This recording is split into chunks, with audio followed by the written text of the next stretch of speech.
Astarok kommunistik bezbetlar. Ey, yo'qolinglar kapitalistik cho'chqalar. Ey, ular bilan do'stlashsak bo'lmaydimi? Voy, meni Ukraina sotsialistik respublikam biz har xil dunyolarda yashaymiz, shunchaki paytdan zavqlanib yasha.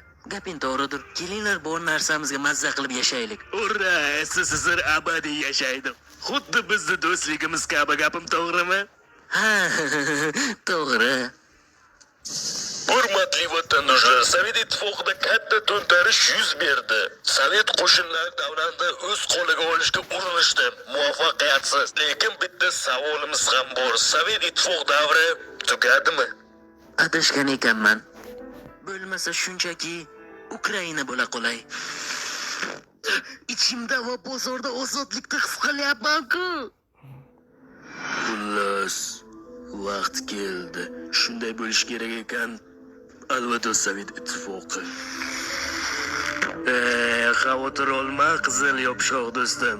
Seni tushun abadiy bo'lmaydi. Vaqti kelsa ko'ramiz. Vaqti kelsa ko'ramiz.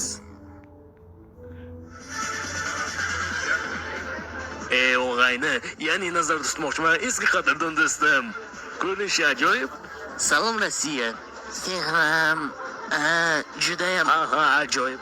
Meni Sovet qo'llab-quvvatlash guruhimga qo'shilishni istaysanmi? Men uni MDH deb atayman. Bir so'z bilan aytganda bu boshqariladigan Do'stona harbiy ittifoq men, ya'ni biz tomonlama sening davlat a'zolari bilan albatta. Barchangizga tashakkur, mahalliy davlatlar hamkorligiga qo'shilganingizda, ya'ni qisqa qilib aytganda MDH.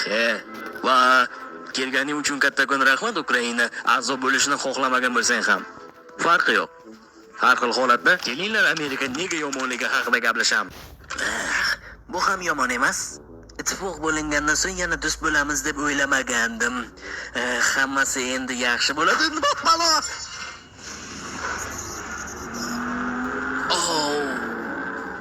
Qanaqasiga yadro qurollar bor senda? Ukraina yadro kuchiga ega bo'lmoqchisami, bu yomon-ku. Yo'q, bu bombalar Sovet Ittifoqidan qolgan edi. Men bilmagandim buncha ko'pligini. Alo? Bu bombalar menga tegishli. Sen bilasan, men bilaman. Hattoki balzamlangan Lenin miyasi buni biladi. Men qarshi emasman Rossiya qaytarib olishiga. To'xtadi. Sen Amerika bilan do'stlik olib bo'lyapsanmi? Yo'q, men har holatda hal qilgan Ukraina. Yadro davlatiga aylanishni xohlayapsanmi? Yadro davlatlariga qarshi urushmoqchisanmi? Balzamlangan Leninning miyasi nima? Do'stlar, men bu yerga kelganim asosiy sababi rasman men yerto'lamda yadro bombalariga ega bo'lishni istamayman. Men shunchaki hamma bilan do'stlashmoqchiman. Shuning uchun Rossiyaga bombalarni qaytaraman. Faqat meni bitta shartim bor. Yana boshlandi. Menga qarshi harbiy yoki iqtisodiy kuch ishlatishlarini xohlamayman. BMT nizomiga muvofiq o'zini himoya qilish hollari bundan mustasno. Men tom ma'noda qurolsizman. Kelinglar do'stlashamiz, menga qarshi urush ochmaylik. Biz tahdidni his qilmagunimizchami? Ya'ni men aytganimdek, bu yuridik kuchga ega emasmi? Yo'q, lekin yaxshi, shunchaki aniqlik kiritdik. Bombalarni ber. Xo'sh, hamma narsa hal qilindi. Endi bemalol qaytishim mumkin. Ey, do'stim, sog'indingmi meni? Biz sen bilan bir soat avval ko'rishgan edik. Men ham sog'indim. Ey, sen hamma sovg'alarni qaytarishga qaror qilibsan?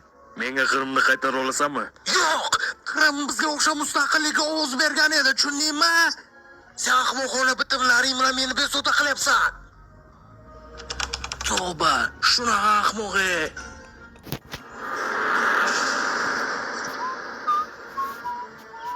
Ey, Gruziya, Ukraina, qandaysan? Ajoyib, hammasi ajoyib. Bir necha yil avval sabzirang inqilobi bo'lgan edi. Bo'p turadi, lekin hozir zo'r-ku. Rossiyadan yangilik bormi? Lekin men o'ylaymanki, u eski damlar sog'inadi. Shuning uchun, ey, nimaga? Meni yangi do'stim Shimoliy Atlantik shartnomalar tashkiloti. Do'stlar ismim NATO. Xullas, kichik burgutchi xabar olib keldi. Sharq bilan yaxshi munosabatda bo'lmoqchi ekansan va Rossiyada himoya bo'lishni istar ekansizlar. Agarda qarshilik bo'lmasa, NATOga qo'shilish masalasini muhokama qilsak. Muhokama qilsak? Ha, shunday dedim. Qo'shilish vaqt talab qiladi. Ya'ni ittifoqni to'xtatish uchun tuzilgan guruh bilan yonma-yon bo'lish masalasini ochiq muhokama qilishimiz xohlaysizlarmi? Shunaqa yoki o'zlaringiz bilasizlar. Menimcha bu yomon g'oya emas. Noto'g'ri qadam qo'ysak, Rossiya bilan munosabatimiz buzilishi aniq. Uning ustiga ularga yadro bombamizni berganmiz va bizning tinchlik shartnomamiz o'z kuchini yo'qotadi agar tahdid his qilsa yoki uni inkor qiladi. O'zingni bo'z. Ishonchim komilki Rossiya to'g'ri tushunadi. Gruziyaning bo'lginchi mintaqasi mustaqil davlat sifatida tan olingandan keyin Rossiya Gruziyaga bostirib kirdi va Tbilisi tomon tez yura boshladi. Menimcha Rossiya noto'g'ri tushundi. Men aybdor emasman. Qayerdan bilgan bu aqlsiz bu ishni qilishini? Hazilmi bu? Salom eski do'stim va o'g'aynim. Kichik qushchani aytishicha sen NATO bilan do'stlik olib bormoqchisan. Sen bilasanmi bu bizni do'stligimiz qiyinlashtirishini? Agarda ular Ukrainaga bomba olib keladilar va Rossiyaga qaratadi. Har doimgidek Rossiya NATO aybdor. NATO? Ukraina, sen bu qumursqa bilan do'stlik olib bormoqdamisan? Ikkovlaring qo'ng'iroq qildilaring. Tamom Rossiya, sen sovuq urushda yutqazding. Sen endi Ukrainani ham yutqazasan. Yo'q, Ukraina neytral bufer davlat bo'ladi. Mavzu yopildi la'nati. Rossiya yo'q. Men hech kimni bufer davlatga aylanishni istamayman. Nega bizga sizdek katta davlatlar do'st tutunasizlar? Qachonki bizdek shara davlatlardan foydalanishni xohlaganingizda. Kichik shara davlatlar deb kichik davlatlarni nazarda tutib. Nega sen bunaqasan? Nega ikkovlaring bizni qiynaysizlar? Bo'pti, bu safar yaxshi bo'ladi degan umiddaman.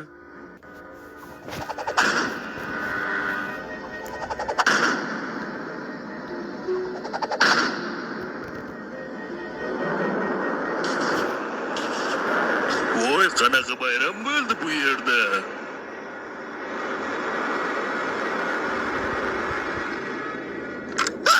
Rossiya, nima qilyapsan bu yerda? Shunchaki xabar olgani keldim do'stim. Bu yerda tinchlik bo'lmagani sababi uchun keldim do'stim. Yordam. Yolg'on gapirma. O'zing bilasan nima bo'lganini bu yerda. Bu ishni yarmini o'zing tashkillashtirgansan. Men sen bilan bo'la olmayman. Menga dam olish kerak. Men IS bilan birga bo'lmoqchiman.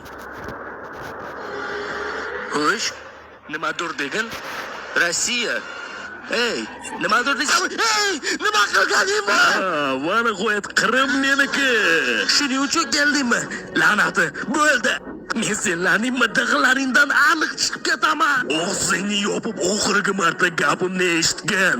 Agar NATO yoki IS bilan do'stlik olib borasan-ku, men senga ko'rmagan kuningni ko'rsataman. Tushundingmi? La'nati!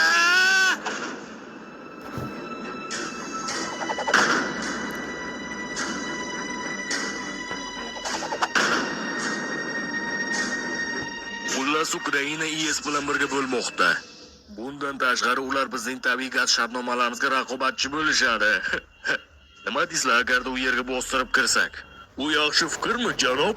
Ukraina bug'doy yetishtirishda ko'proq ulushga ega. Xavotir olma. Bizning o'ta ilg'or harbiy kuchlarimiz bilan qisqa vaqt ichida hamma narsani nazorat ostiga olamiz. To'g'rimi? To'g'rimi?